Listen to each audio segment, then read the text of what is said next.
Hello everyone, welcome back to my channel. Today I'm going to discuss the eligibility criteria for the DAAD scholarship to study in Germany for masters and PhD as well. So let's start with basics. The first thing you would be happy to hear about is that there is no age limit for this scholarship. That's right. However, there are some programs which require maybe that some only certain amount of time has passed since your last degree, but it's not a big problem. If you have had a gap year, you can justify that by providing some documentation, like documentation about your illness. If you have had some illness, if you were caring for your parents, one of them might have had illness, and like childbirth, child care, some personal circumstances, maybe some others, and compulsory military service, which is like in Nigeria and other countries, they are still practicing this one, not in Pakistan nowadays. Yeah, and the other thing is that if you are a student in your terminal semester, you can still apply. Uh, Later, you can provide them your degree and transcripts.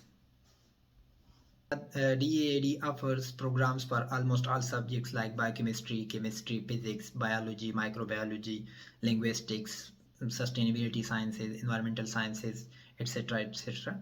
Uh, However, there is an exception for clinical students.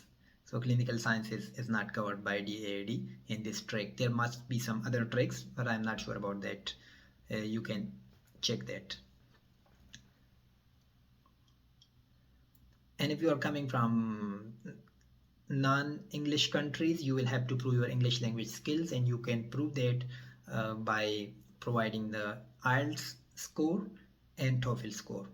And the score or the band requirement is different for different degree programs.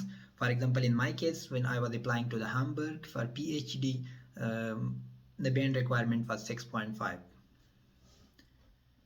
The two most important factors to me is that academic performance matters, as they mentioned on their website, but GPA is not everything, because your application, your selection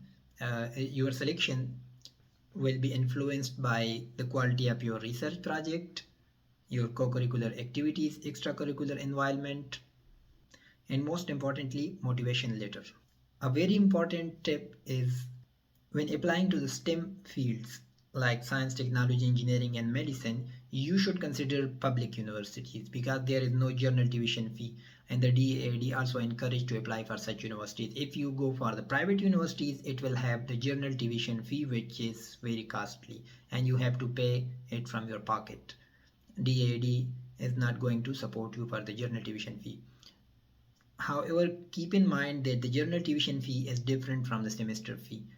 Public universities here have semester fee, but they don't charge you for the journal tuition fee. So if you until now looking at these points, if you are confident that you are eligible, you should start applying, because you should start preparing and start reaching out to professors, because the DAAD portal is open now, but mostly the deadlines are in August 2025. So you have short time. And for a PhD, if you are going for PhD, you will have to create your proposal as well, research proposal, and the template for the research proposal is available on the DAAD portal. And there are regional offices in several countries, like there is office in Islamabad for DAAD. If you have any problem, any questions, you can go to that website. You can directly call them, email them. They will help you in the process. They are very supportive, as well as the DAAD Germany, the main office. They are also very supportive. They helped me a lot. I had a lot of questions. I was unsure, but once I reached them, they answered all my questions. Today also we had a meeting in our institute, and the DAAD representatives, they answered all our questions very patiently, and they are very supportive. And I think you people should consider the DAAD scholarship. It's very good scholarship to come to Germany.